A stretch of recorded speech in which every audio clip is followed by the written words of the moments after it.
नमस्कार मेरे प्यारे दोस्तों, स्वागत है आपका आपके अपने YouTube channel KR learning point में। दोस्तों आज हम इस वीडियो में बात करेंगे एक्वारेजिया या अम्लराज को लेकर। दोस्तों बहुत ही इम्पोर्टेंट टॉपिक है और बहुत हमारी जानकारी के लिए बहुत ही ज़रूरी है। तो दोस्तों देखते हैं एक्वारेजिया क्या होता है। अम्लराज इंग्लिश में बोलते हैं एक्वारेजिया।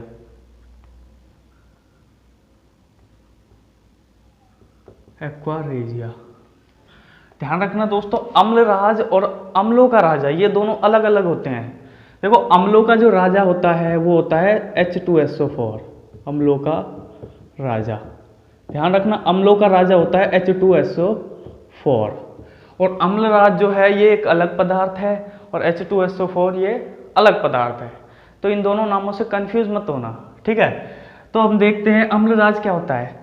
तो जो अम्लराज जो है दोस्तों ये 3 मोल HCl अणु और 1 मोल HNO3 के अणु से मिलकर बना होता है। क्या?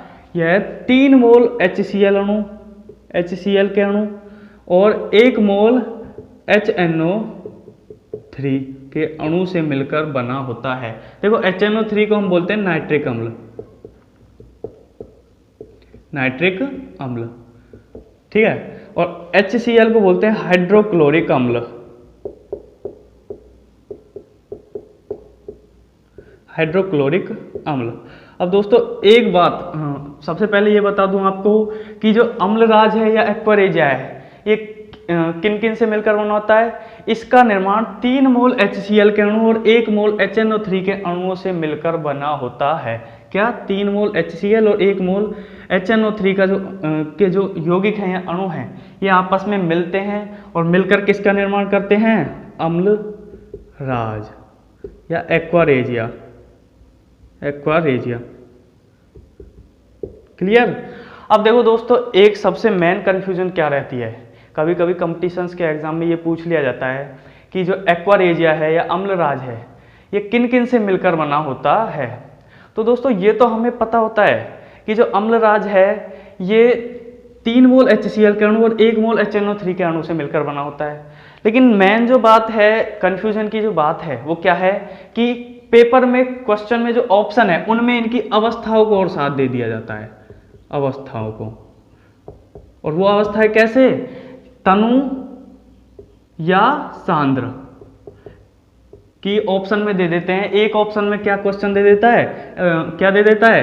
कॉन्सेंट्रेट, क्या बोल सकते हैं? सांद्र। सांद्र अवस्था में दोनों की सांद्र अवस्था है, सांद्र 3 मोल HCl प्लस और कॉन्सेंट्रेट 1 मोल HNO3।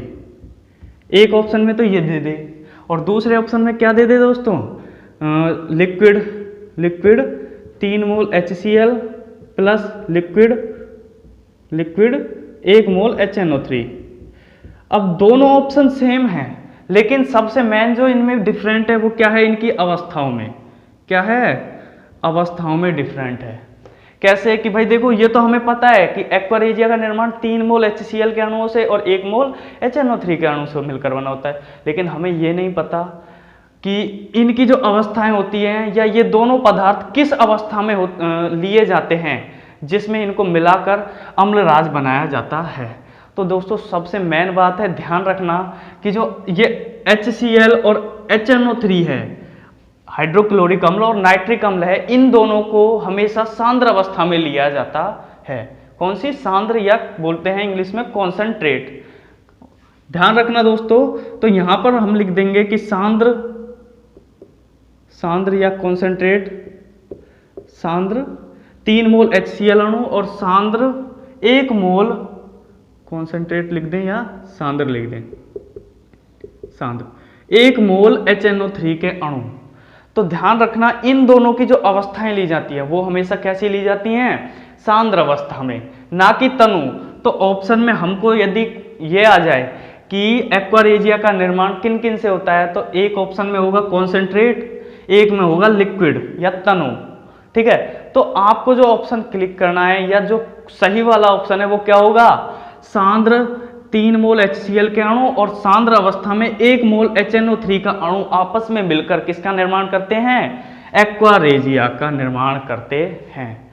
क्लियर दोस्तों? देखो एक बार फिर से रिपीट कर दूं कि जो एक्वारेजिया है इसका निर्माण 3 मोल HCl के अणु और 1 मोल HNO3 या नाइट्रिक अम्ल के अणुओं से मिलकर होता है। तो सबसे कंफ्यूजन वाली बात मैंने आपको बताई कि क्वेश्चन पेपर में जो ऑप्शन आते हैं उनमें क्या है कि दोनों ऑप्शन तो सही हैं लेकिन इनकी अवस्थाओं के आधार पर डिफरेंट कर देता है। वहां हमें कंफ्यूजन हो जाती है कि इनमें से कौन सा है।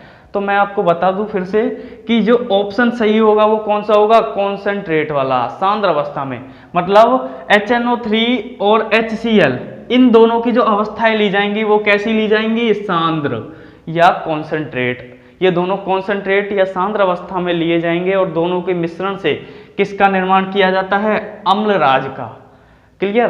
अब देखते हैं हम अम्लराज का क्या कार्य होता है, क्या कार्य होता है।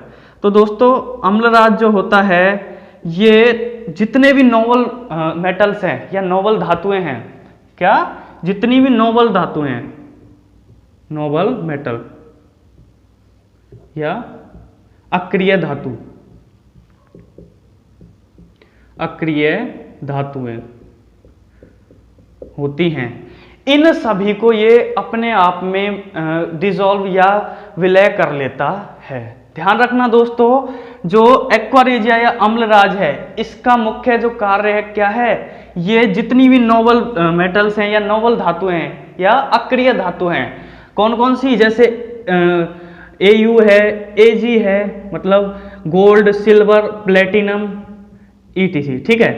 ये जितनी भी नोबल धातुएं हैं या अक्रिय धातुएं हैं, जैसे सोना, चांदी, प्लेटिनम, ये सभी अक्रिय धातुएं, जंग नहीं लगता, तो ये इन सभी धातुओं को अपने आप में घोल लेता है। ध्यान रखना, कौन, एक्वारेजिया। तो सबसे मेन कार्य क्या होता है, एक्वारेजिया का उपयोग सोने चांदी,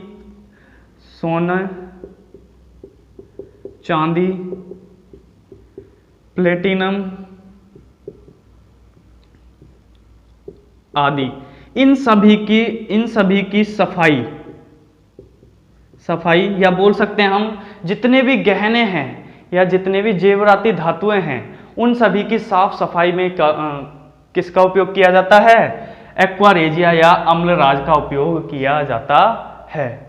क्लियर दोस्तों?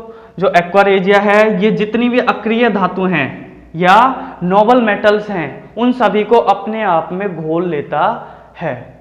और इनका उपयोग कौन करते हैं दोस्तों, सबसे ज्यादा इनका उपयोग किया जाता है सुनार जो हैं वो इनका उपयोग करते हैं किसमें, सोने चांदी की जो धातुएं होती हैं उन पर उनकी साफ सफाई में किसका उपयोग किया जाता है, एक्वारेजिया का उपयोग किया जाता है। तो सबसे इंपॉर्टेंट जो बात है इसमें वो क्या है कि एक्वारेजिया का निर्माण जो है 3 मोल HCl अणु और 1 मोल HNO3 के अणु से मिलकर होता है। और सब मेन जो बात है, ये दोनों की अवस्थाएं जो ली जाती है वो कौन सी अवस्था में ली जाते हैं, ये दोनों HNO3 और HCl सांद्र अवस्था में, कॉन्सेंट्रेट अवस्था में। तो ये बात सबसे मेन है, ध्यान रखने की बात है। ठीक है दोस्तों, धन्यवाद दोस्तों। यदि वीडियो अच्छी लगी हो तो प्लीज़ लाइक, कमेंट, शेयर कीजिए और अपने दोस्तों को भी शेयर कीजिए। और दोस्तों सब्सक्राइब करना ना भूलें। धन्यवाद दोस्तों।